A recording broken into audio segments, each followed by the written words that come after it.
guy.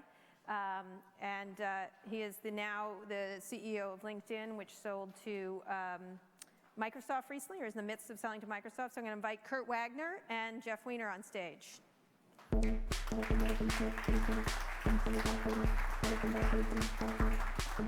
Hello. Good to see you. See you. So, before we get going, right. Jeff needs to talk about spectacles, Snapchat spectacles. Why? I don't know if I need to. We were just talking about it backstage. You're excited, though. Okay. Like, you are very excited about it. I think it's pretty impressive to see what he's done with that. A colleague of mine just completely coincidentally was up in the Big Sur area this weekend.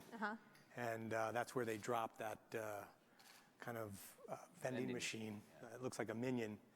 And my buddy was able to get a few pairs, so he gave me one yesterday. And it's very impressive. Why is that? Tell me why.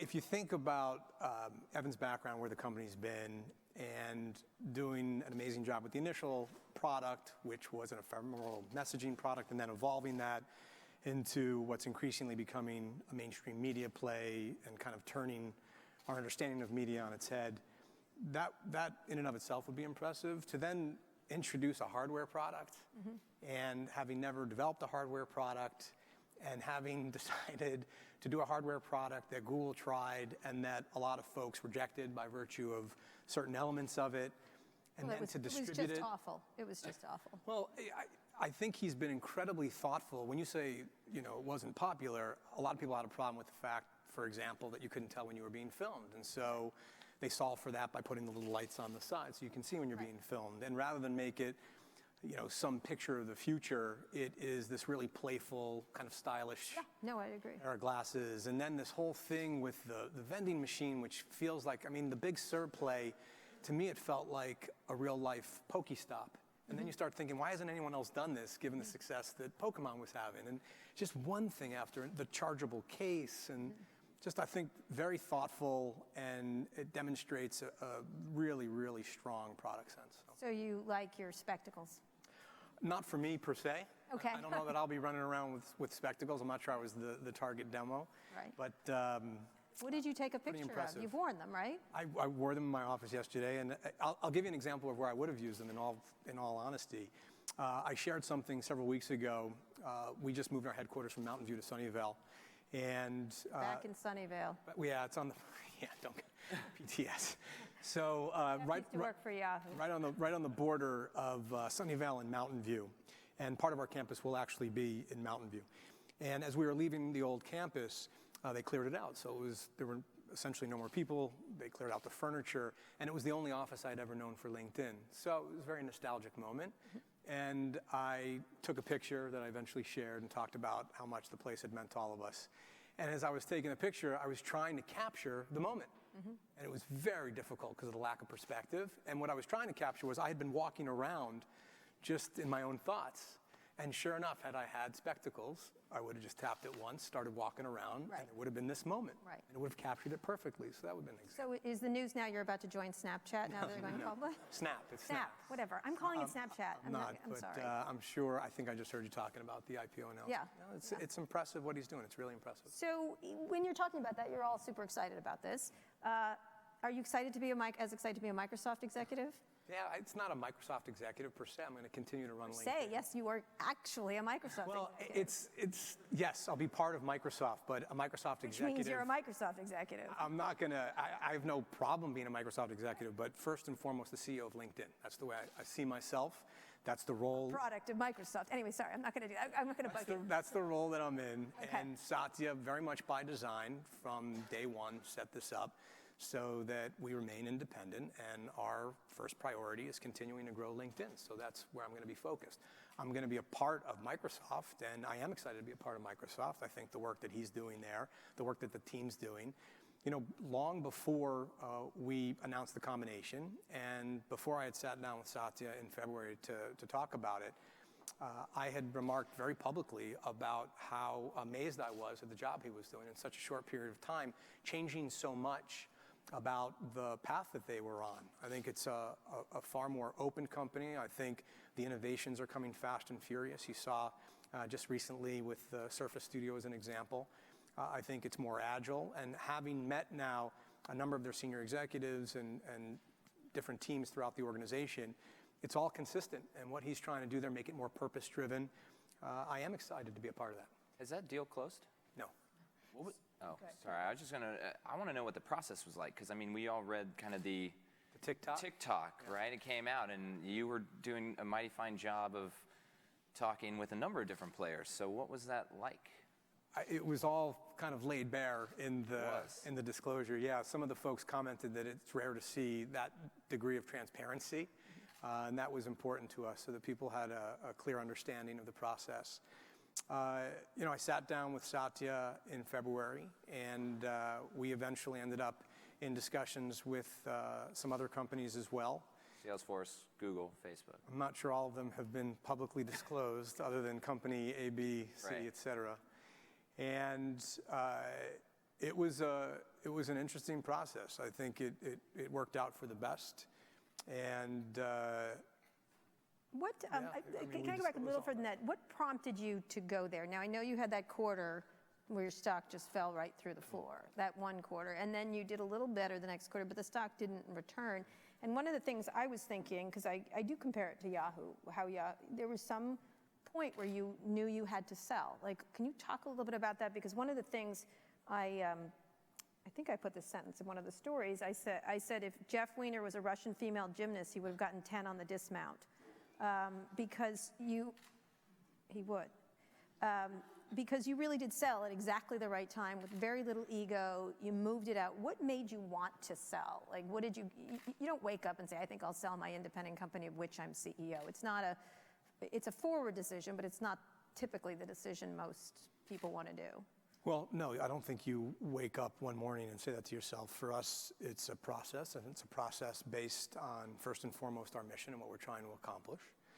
And when you think about how we can best position the company to accomplish that mission, to realize our vision, creating economic opportunity for every member of the global workforce, it comes back to scale. Time and time again, it's a question of scale. And we all live in a world now, particularly in the technology industry, where scale means more than it ever has. And you see these tech titans continue to grow, continuing to invest in assets and make investments in assets. I know AI has been a hot subject here today.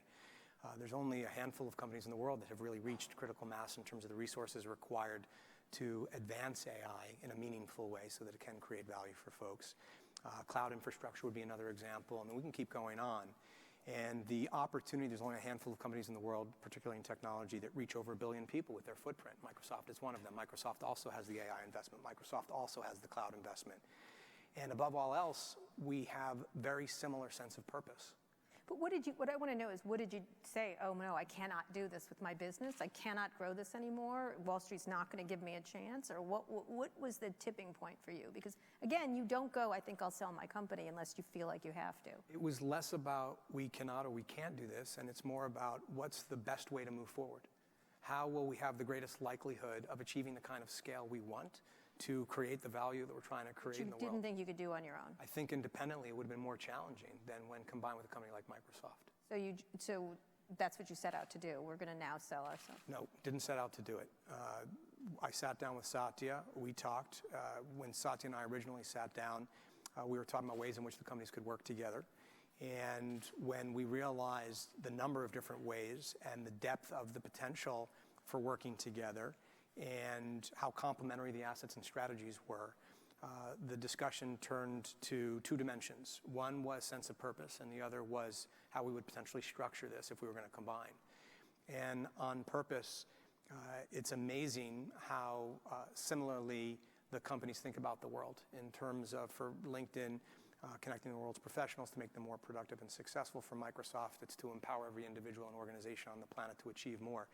We're essentially trying to do the same thing. We've been coming at it from different perspectives. Microsoft through software and this evolution into the cloud, and LinkedIn through a professional network. And when you combine those assets, we think both companies are better prepared and better positioned to achieve what we're trying to achieve. Can you talk a little bit about Salesforce? Mark had a lot to say yesterday about how he felt played by, I think, played? Yeah, a little. I mean, he said when he. No, I think it was played. I don't. Yes, Yeah, sure. yeah. But he said he basically, when he saw your stock, go through the floor that one quarter, he was like, this is a great buy. And at which point he kind of implied that he reached out or started to get aggressive.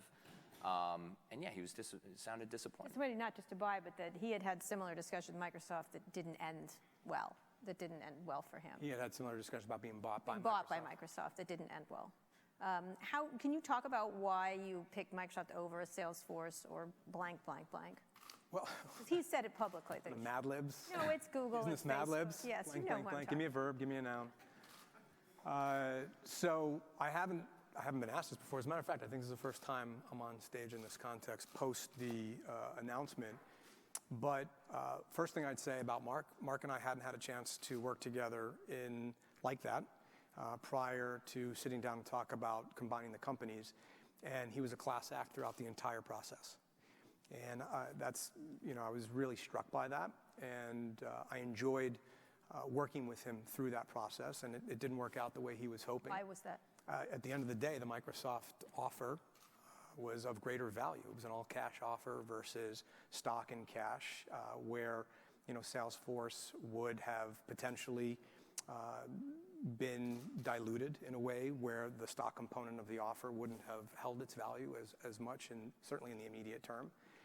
And it came down to the value. I think we were in a fortunate position that we could create value with a number of the different companies that we were talking with. And with Microsoft, as I mentioned earlier, it turned out to be a great fit. Absolutely. It was a good deal for sure for you. From a product standpoint, I mean, and I know it's early and you haven't started doing this integration yet, but it seems, I think we're all assuming that there's just this obvious, LinkedIn will be the social layer for all of Microsoft Office stuff. Is it as simple as that? Is it now there's an identity behind my Word documents and Excel spreadsheets and all that stuff, or is it, how do you see the two? And as related, again, Mark, who seems to be upset about the situation, was talking about the use of the data in a way that was restricted others from using it. That that you create this exclusive data sets that others can't get access to, and that's why it's being objected to in Europe. I guess that's the forum he's chosen to object to this deal. So talk first about what you see it happening, and then the objections to creating this exclusive data set that others cannot access. So, Kurt, I think you summarized it well. I think we can provide a social fabric within Microsoft's stack and to the over 1 billion customers that are using products like Office, like Windows, like Outlook, increasingly on Azure. And Microsoft has always had the ability to reach those customers with productivity tools that create value for individuals and their organizations. And with LinkedIn, Microsoft's now going to be in a position with those products to have a better understanding of who's using those products and services and how to connect them with people that can create even more value, how to facilitate collaboration. So, imagine that you're in Office, you're doing a PowerPoint presentation, and you need help, and that could be help with using PowerPoint itself. It could be help with the knowledge or expertise that you're utilizing to create the PowerPoint presentation. And so now when you go up to the Help tab, rather than get an FAQ or rather than get that directory, you'd be in a position to tap other people within your network. You'd be in a position to tap people you don't know but who possess that expertise. You'd be in a position to tap freelancers who are offering their services for a fee. You'd be in a position to tap our learning materials and a repository of coursework that we acquired through Lynda, now LinkedIn Learning. Within Outlook, to gain a much better understanding of the people that you're communicating with. If you're not already connected to those folks, you're going to be able to add them to your network at the click of a button. To have more context in terms of who you're going to be meeting with when you're meeting with them. We already have a calendar integration capability within our flagship application that will notify me when I'm about to meet with someone who's not in my network. And I can see what we have in common as an icebreaker. And then afterwards, it'll prompt me to connect with that person. And you start to think about that in the context of what's possible with Microsoft's tools. So, I mean, these are a few of many, many examples of what's going to be possible. And then how do you answer the question, that's the problem, says the European Union? Yeah, well, I think it was Mark that you were commenting on earlier. And, it was interesting. The first time I saw and read about Mark taking issue, he was commenting on something that a Microsoft executive had said. Yes, the one he doesn't like. And it was interesting because LinkedIn will continue to determine how LinkedIn's data is being leveraged going forward. Salesforce is one of our most valuable partners and has been since we introduced our Sales Navigator, our sales solutions tools that provides sales intelligence within a CRM capability through integration. We launched with Salesforce as a partner most recently, it was several months ago, at an event we did for that product. We announced we'd be broadening the API access to include Oracle and Infor and SAP and HubSpot and Sugar CRM. And the more open our ecosystem is, the more value we can create for members and customers. So that will continue to be a first principle as we go forward. So you are allowed to, his worry was that this was exactly what this executive did say, which was that it was an exclusive data stream to Microsoft customers. But I don't think that's what the executive said. I think it was Scott. Yeah. And I don't think Scott said it was exclusive. I think Scott is thinking about ways in which he can create unique value for his customers. I see. And to be more effective at competing at what is a very intense competitive landscape. Exactly. And there's, Mark has done a brilliant job over time of building a leading CRM provider, and they have significantly more market share than the other CRM providers. So. Yeah, they're hoping to keep that. That's, I think, the goal. I think it's going to be more competitive, which is going to be great for customers, and it's going to be great for the individuals that leverage those tools. So can you talk a little bit about the broader work scene? One of the things that you've always been interested in is the idea of constant learning. You bought lynda.com, other things like that. Talk a little bit about where the workplace is going as you see it from your vantage point, and how the good and the bad, because it was the topic of this election was work, like people who don't have it, who are mad about it, who do have it, who are taking it away, and things like that. Can you just talk a little bit about where you imagine the next workplace looks like? Yeah, I mean, that's a broad question. So let's... the rules of work have changed. I saw that tagline. It was very clever. Very clever. You're very clever. So you're very clever people. So let's start with those that have work, those that don't, and the role of learning going forward. And amongst the people that don't have work, the increasing disenfranchisement and some of the frustration and anger that occurs and the unintended consequences of that. So with regard to those that don't have work, unfortunately, there is going to be increasing displacement of workers. The World Economic Forum has projected that by 2020, as many as 5 million net jobs will be displaced as a result of new technologies, artificial intelligence, robots, et cetera. I think there'll be a total of 7 million jobs that are expected to be displaced, 2 million ads as a result of new technology, so 5 million net displacements. And it seems like every other week now you read a new story about a company that's going to be deploying new robot technologies or drone technologies or autonomous driving capabilities, and this is going to displace folks. And increasingly, I think it's really, really important that every time these stories are coming out, every time these companies are investing in those kinds of capabilities, that we're thinking about what's happening to the folks who are going to be displaced and how we are reskilling and retraining them and how we are providing them the skills they need for the jobs that do exist and the jobs that are and will be, and not just the jobs that once were. And there are plenty of what's referred to as middle skill jobs available in this country today. We have a record number of available jobs in the United States right now. Middle skill, what's that? Middle skill is more than a 4-year high school diploma, but less than a 4-year degree, university, higher education. So somewhere in the middle, so vocational training, junior college, et cetera. And medical technician, for example. Certain IT roles, you can train and certify somebody to take on those roles. And so we can do a better job through technology. You take a platform like LinkedIn, it's not exclusive to LinkedIn by any stretch, but you take a platform like LinkedIn, and we're developing this economic graph. And by virtue of developing this graph, we have access to data that will suggest for any given locality, whether it's in this country or any country in the world, where the fastest growing jobs are, the skills required to obtain those jobs, the skills of the aggregate workforce, the size of the gap between those two things, and how we can best train individuals in those localities to take the jobs that are and will be. We can create just-in-time curriculums for these junior colleges, vocational training facilities, increasingly higher educational facilities, and 4-year universities, I think, will also benefit from more closely aligning their curriculum to where the jobs are. And so, historically, you go back a few decades, this would have been science fiction. And now it's very much our reality. It's just a question of knowing how to leverage this new capability, these new infrastructures.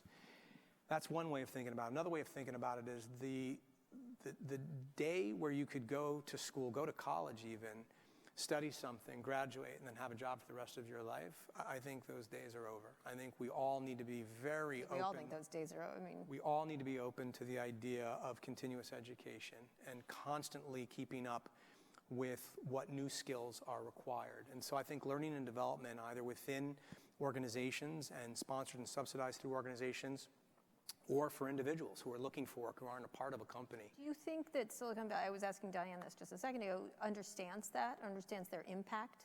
And we've talked about that a lot. And one of the issues this weekend was Mark saying they had no impact on the election, when they clearly had an impact on the election.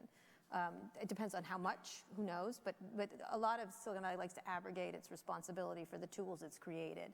And the damage it's done. Some of them have done benefits. They like to focus on the benefits, and AI will bring us a happy, shiny future where you'll be able to just talk to the little thing in your ear and it will get you whatever you want. You'll be able to Snapchat your photos. But it has all kinds of implications beyond that are not positive and that are not, and I'm not trying to be the school marm of Silicon Valley, but sometimes it seems that they don't understand the implications of the money they're sucking out of the system and the power that they've had, and then not the responsibility back to it.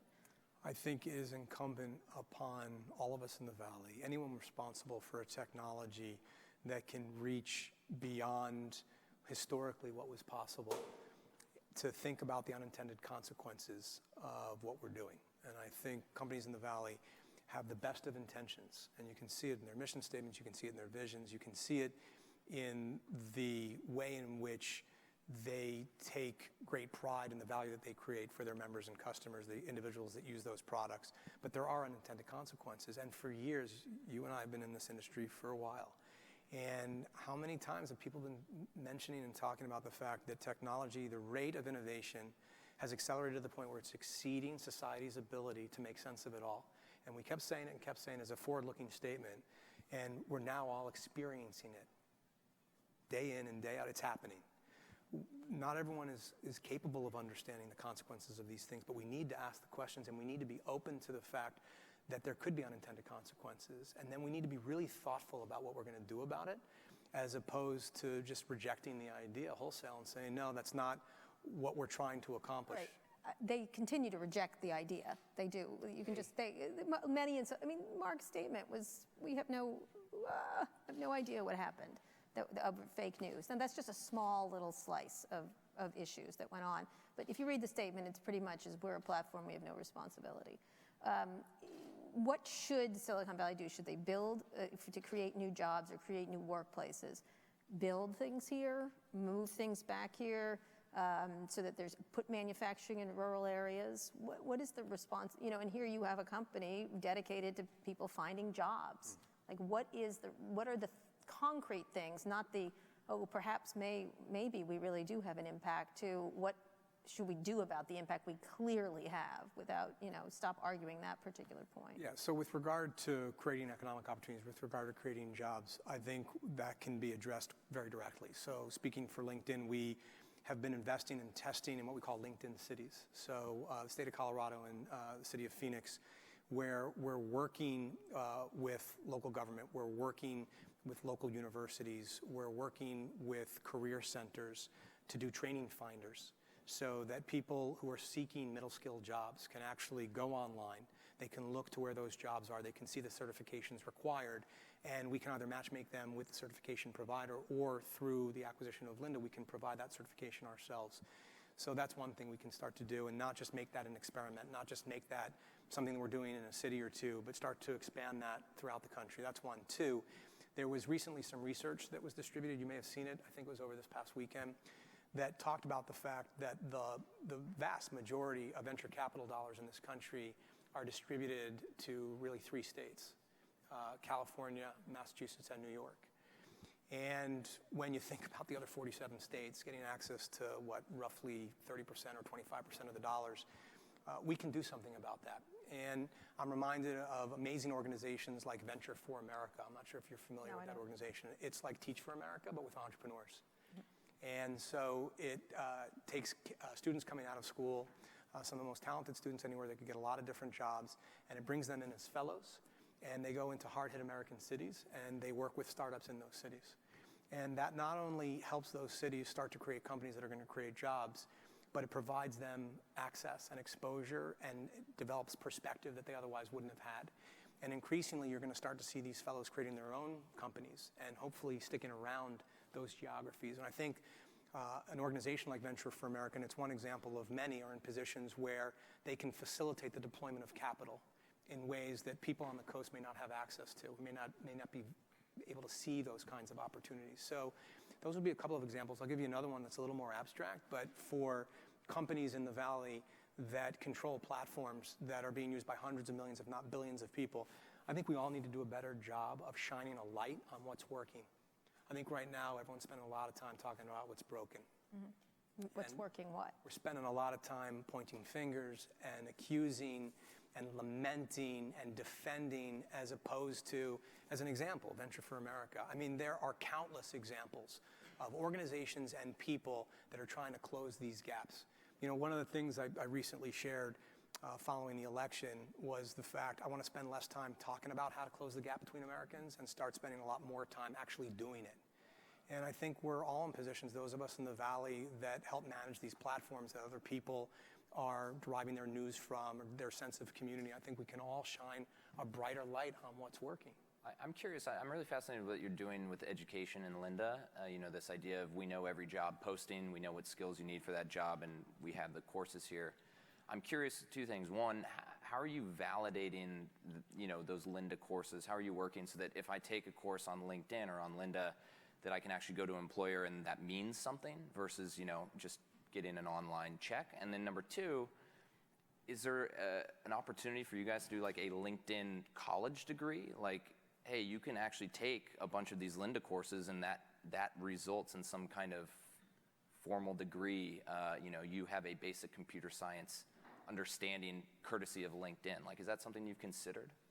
Haven't gone as far as considering a full degree or even a MOOC. I mean, the first step would be providing some kind of certification, and even that would be second order. Right now, we want to provide the courses that our members need to acquire the skills that they want and desire to get the jobs that are out there. And we're in a position where we can do that with far greater certainty and more accuracy in terms of which courses we should be investing in producing, and then making sure we're getting the right courses, just making them available, making sure our members who search for a job, we're in this unique position of understanding what skills they have by virtue of their profile, the skills they need for the job that they're looking at, and getting that coursework in front of them. Then, now to your point, even before we get the certifications, we can do a better job, and increasingly we'll be investing in closing that loop. So once you have the skill or certification, whether it's through us or a third-party provider like some of the MOOCs, we could create a facet. So if you're a recruiter and you're using our recruiter tool, that you could search for people that have that specific certification, that have that specific skill, and they gain that skill by acquiring it through a specific provider. And part of the challenge in this country is less about the skills and the certifications, although that's a problem, and it's a tractable problem. It's as much about society and culture as it is about a skills gap, because historically here, there's been a tremendous amount of weight that's been given to four-year university degrees, and not nearly enough weight, in my opinion, that's given to vocational training facilities and vocational training certifications. You take a market like Germany, not everyone's going to a four-year university in Germany. And the vocational track there has led to incredible success. By the way, some of the people going down that track end up becoming the CEOs of the companies that employ people with four-year degrees because of their expertise and their experiences. So I think we would do much better if we stopped ensuring that everyone had to have a four-year degree to be able to get certain kinds of jobs, and started being open to the fact that there's a much broader array of talents and skills and perspectives and experiences that people can be successful with. Well, that's very Peter Thiel of you. Questions from the audience, anybody? And then if not, I have one more question. Go ahead. Go ahead. Oh, here, right here. This one right here. I'm good. Yeah. Yeah. Yoav Leidersdorf, Wild Ventures. So I'm a big user of LinkedIn. 12,000 connections. I was one of the first 100,000 people. I'm also a big user of Microsoft Office, and other services. Now, both of these have competitors, right? Microsoft competes with Google and others for Office products.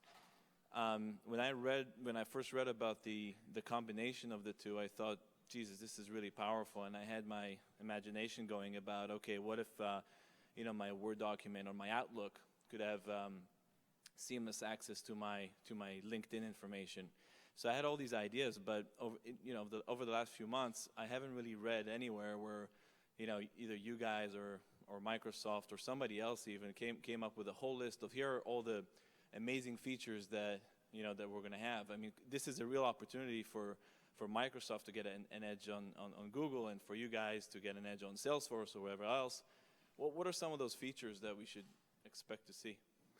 So we touched on a few of them. So you had mentioned Outlook, but bringing our identity data into Outlook so that you have a better understanding of the people that you're communicating with and that are reaching out to you who you may be less familiar with would be one area. Facilitating collaboration within Office would be another area, and I think there's a pretty exciting vision there for what's going to be possible. So stay tuned. Not ready to talk about it here. And just to remind folks, we haven't closed yet. When is closing? May have been what we've publicly said by the end of this year. So learning and development, I think there's going to be a lot of opportunities to get these learning materials more deeply embedded contextually into both Office and Windows. You can imagine if you're using an application within Windows, take Photoshop, for example, and you're in Windows, you're using Photoshop, and you delay. So you're using it, you've opened it up, but it's pretty clear that you're not able to take that next step. From within the Windows Chrome, we can show a notification that asks you if you want to learn more about Photoshop, and then provide you the ability to play that course contextually integrated into that experience. That would be another example of what's possible. On the customer side, with regard to the business, you think about where Microsoft is taking Dynamics right now as a platform with multiple business applications that can live within that platform, whether that's CRM or HCM or ERP. And again, leveraging our data, leveraging our business intelligence, leveraging our insights in context to create more value for the professionals using those tools is going to be another area that I think holds a lot of promise and potential. More to come, apparently. Sorry, I'm short. So you talked a little bit about how you're opening up from Salesforce into Infor, SAP, Oracle. We talked a little bit here about the examples of Microsoft. When are you thinking about opening up the API to let any arbitrary small startup, 2-person, 5-person, maybe an internal organization, take advantage of the data that you have in LinkedIn, some of the BI that you have in LinkedIn, for us to do things that you haven't even imagined, right? Obviously, you've thought about the Photoshop example, you've thought about using Lynda, you've thought about doing that stuff. What about, when will that be so any of us can build on, the open APIs? Yeah, we had a quote-unquote open API program, and I think it was frustrating for a lot of different folks. I think it was frustrating for certain developers. It was certainly frustrating for our platform team that had to oftentimes say no to folks. And what ends up happening in those situations is you have to be really clear about where the lines of value are being created. And the last thing we want to do is call something a completely open API program, and it's that in name only. So what we ended up doing was creating API programs for the distinct parts of our business. From a consumer perspective, with regard to leveraging identity information, the share button, that kind of stuff, that's fairly open. With regard to small, medium-sized businesses, or any company for that matter that has commercial intent, in those situations, it's important that we're working directly with those developers to understand how that's going to impact our ecosystem and whether or not that's going to end up being competitive. All right, very last question for you. I'm just curious, if you weren't a Microsoft executive, say, what would you do? If you weren't going to be this fantastic Microsoft, me or yeah, at what would you do? Microsoft? You got excited about spectacles when you came out here. You looked like you were going to just die. But what would you do? You worked at Yahoo. You worked in Hollywood. LinkedIn, which was a real strange move at the time, I thought, but you did very well. What would you do? Like, what would you, if you weren't doing this, and Yeah. obviously, So I got into business because I was interested in education reform, which may not sound like a because direct you were in line. Hollywood, right? Well, when I was trying to figure out where I wanted to go to school, I was very interested in education reform, and I thought I could pursue one of two paths. I could do public sector and either teach or administrate, legislate, regulate, or I could go private sector and hopefully amass enough influence and resources that I could make a difference that way. And I elected to do the latter, but I've kept one foot in education the entire time. Very fortunate to be on the board of DonorsChoose.org. You know, Charles Best, an amazing guy. I'm involved in the Boys and Girls Club of the Peninsula. Peter Fortenbaugh does a fantastic job there. And throughout my career, I've been very fortunate, the companies I've worked with, to be involved in educational programs there. Yahoo had a Classroom Buddy program when I was at Warner Brothers. They had the ability to teach kids through Sports Illustrated for Kids and Timing for Kids. And I would more likely than not do something related to education. Education. Yeah, I feel like one of the most important things we can do, especially now, is teach compassion in schools. That would be nice, wouldn't it? And, there's an awful lot of focus on traditional disciplines like math, like reading, and like writing, but I think we also need to teach compassion. So you didn't like my idea of the CEO of Disney, did you? I'm very happy where I currently am. All right, nice. Well done. Well done. I'd totally take that job. You get free park service and anything. Anyway, Jeff Weiner, thank you very much. Thank you. So our last, don't go if you don't, this is really interesting. I am a secret design geek, and I wanted to be an architect, but I was vastly untalented. Everything I designed was incredibly ugly. But I've always been interested in